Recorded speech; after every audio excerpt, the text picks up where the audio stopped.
We got to get everybody vaccinated.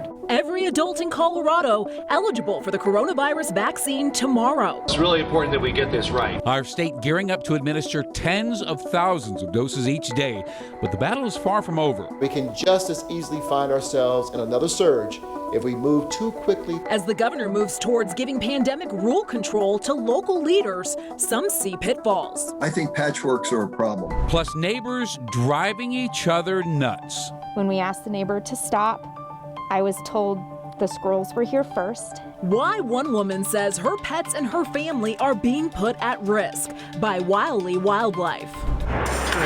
This is going to get into left center field, and the Rockies have a 2-1 lead. Plus, what a way to start the season. All the highlights and reaction from fans on opening day at Coors Field.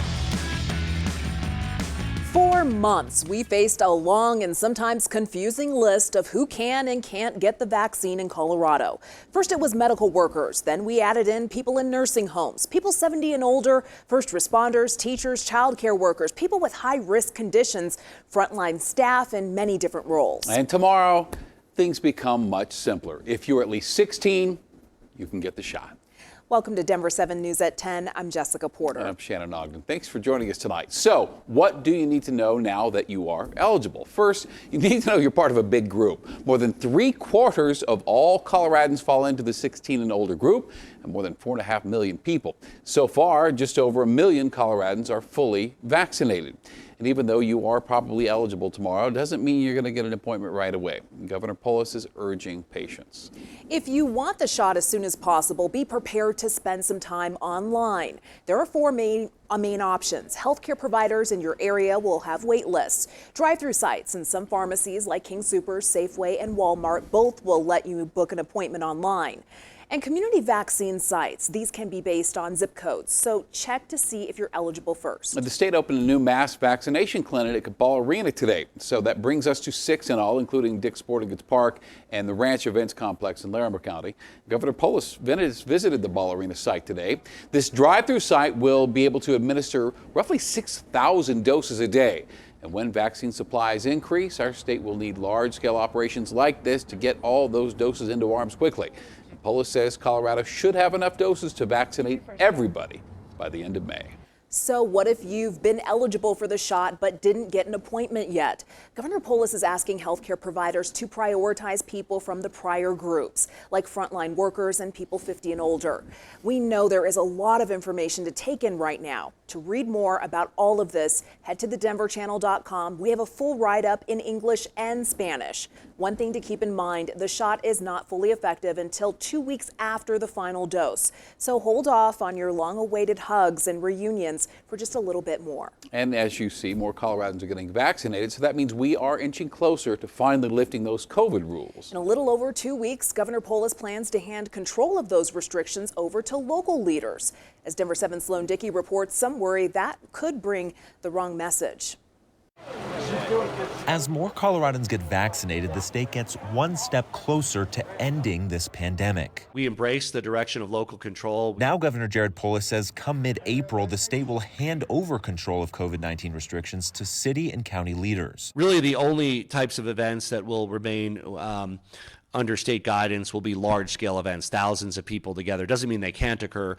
It just means that there need to be thoughtful health guidelines like there are for the Rockies at Coors Field, like there are for other major events. This means restrictions like mask mandates and capacity limits could be up to your local leaders. Please keep wearing your mask.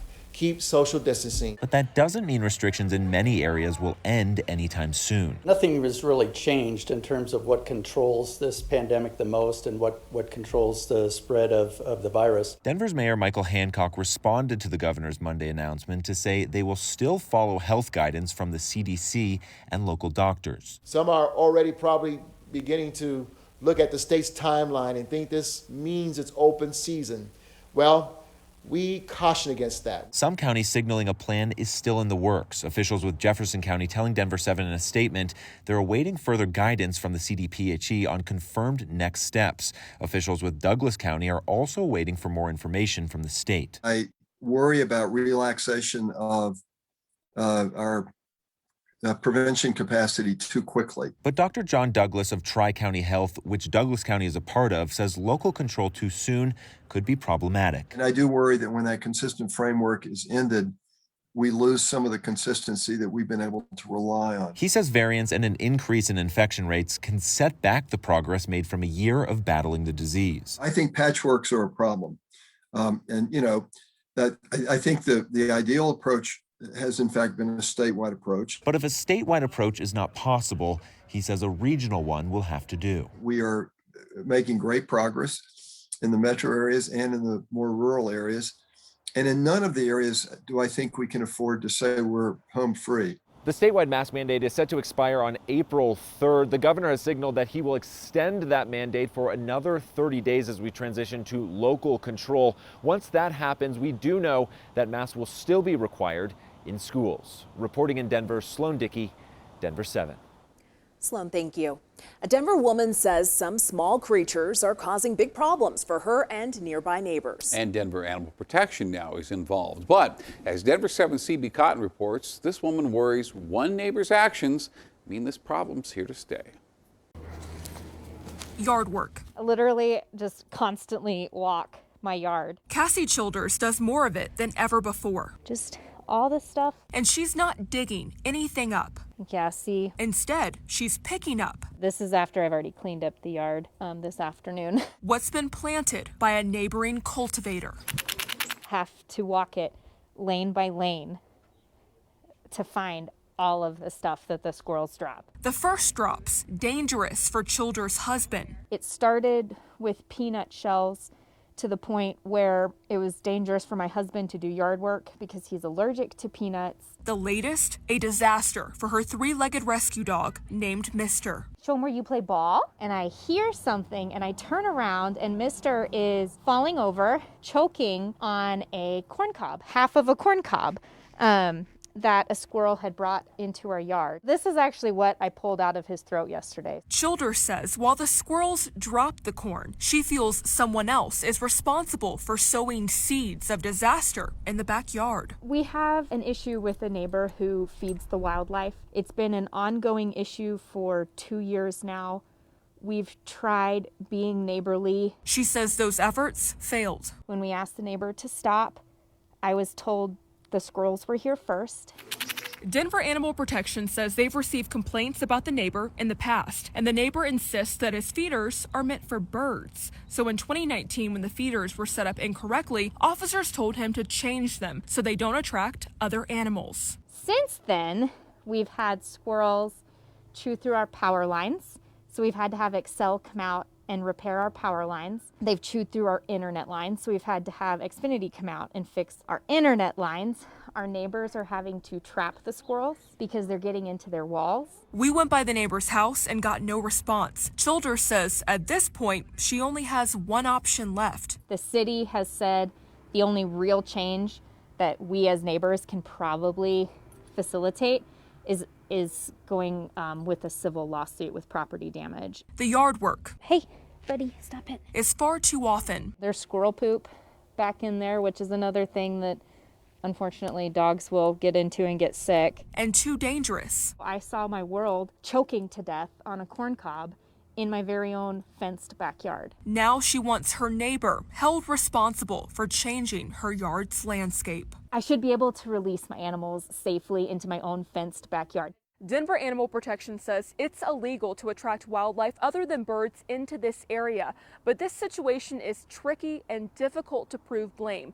Animal Protection tells us they do plan on following up after this recent complaint. We reached out to the neighbor and received no response. In Denver, I'm CB Cotton, Denver 7. Good beer, and good baseball, and good weather. You can't ask for a better day than that. I feel like we're all coming out of hibernation and we're alive again. What I'm most amazed about is how courteous everyone is, even the Dodger fans. More than 20,000 fans flocked to Coors Field for opening day, and they were not disappointed. Lodo was buzzing with excitement as people soaked up the sun and had a few drinks and finally got to watch some baseball in person. All right, let's get to Denver 7 Sports Director Lionel Bienvenu. Lionel, the Arenado-less Rockies seem determined to prove the haters wrong today. Yeah, that's what they're all about this season, guys. And I spent opening day on the rooftop deck at the Montfort's new Rally Hotel at McGregor Square. You could see into Coors Field from there. You could hear the roar of the crowd. You could see thousands of people down there in Lodo. You could smell the popcorn and the hot dogs. It felt like old times, good times, as baseball and fans were back together again. About 21,000 at Coors Field cheering on the Rockies players from the club seats and to the rock pile, the rooftop. Today is special no matter what the future holds. And if angry fans want to protest and boycott, that's great. But that is for another day. We were tied at the bottom of the sixth, 4-4. Then Chris Owings with an RBI. He was a star. He went 3 for 3 with 3 runs batted in, 3 runs scored and 2 stolen bases. Rockies took the lead. Then some defense, ground ball up the middle. Owings, there he is. Snagged it. Trevor Story on the spin and the double play.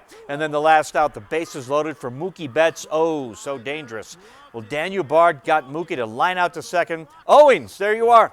Rockies come away with a huge win, 8-5. The fans making noise and making a difference. It was great to have the home crowd behind us. They were energetic. They were loud, especially late. I thought our fans were great today.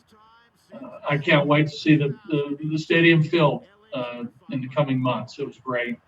But there was a noticeable difference for sure. The players felt it. I haven't been that hyped in a while.